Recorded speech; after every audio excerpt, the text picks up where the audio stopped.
జగన్ మీద వైసీపీ నాయకుల మీద టీడీపీ మాజీ ఎమ్మెల్సీ బుద్ధ వెంకన్న సంచలన ఆరోపణలు చేశారు.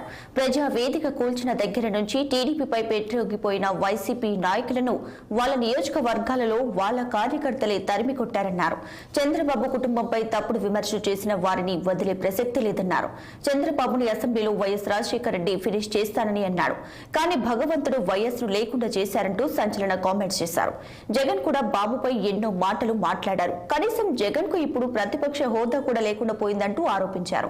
కేంద్రంలో మరోసారి చంద్రబాబుకి రోల్ పోషిస్తున్నారంటే తమకు అంతకంటే ఆనందం లేదన్నారు. జగన్ ఇక రాజకీయాలకు స్వస్తి చెప్పాల్సిందే, ఇంకా జగన్ జీవితం జైలుకి అంకితం అంటూ మాట్లాడారు. చంద్రబాబు కుటుంబాన్ని విమర్శించిన కృష్ణా జిల్లాలో ఉన్న వైసీపీ నేతలను వదిలేది లేదన్న బుద్ధ వెంకన్న త్వరలోనే సజ్జల రామకృష్ణారెడ్డి జైలుకు వెళ్తారన్నారు.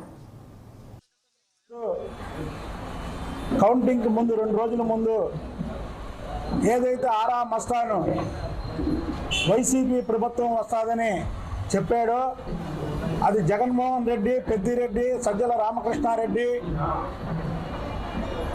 అలాగే విజయసాయిరెడ్డి, సుబ్బారెడ్డి కలిసి వాళ్ళు ఎన్నికల్లో అయినటువంటి ఖర్చు వెనక్కి లాక్కోవడానికి ఇవాళ వైసీపీ నాయకులు కార్యకర్తల్ని ఆర్థికంగా నాశనం చేసి వాళ్ళ డబ్బుని జగన్మోహన్ రెడ్డి అండ్ కో ఖజానాలోకి వెళ్ళింది. ఆ రోజు 100కి 100 రూపాయలు నేను చెప్పింది నిజం.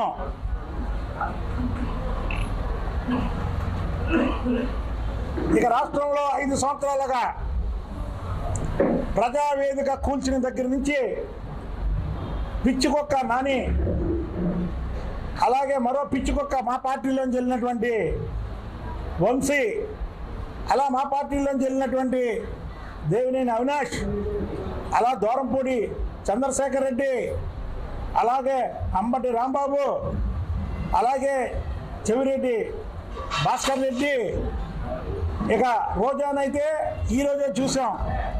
ఆల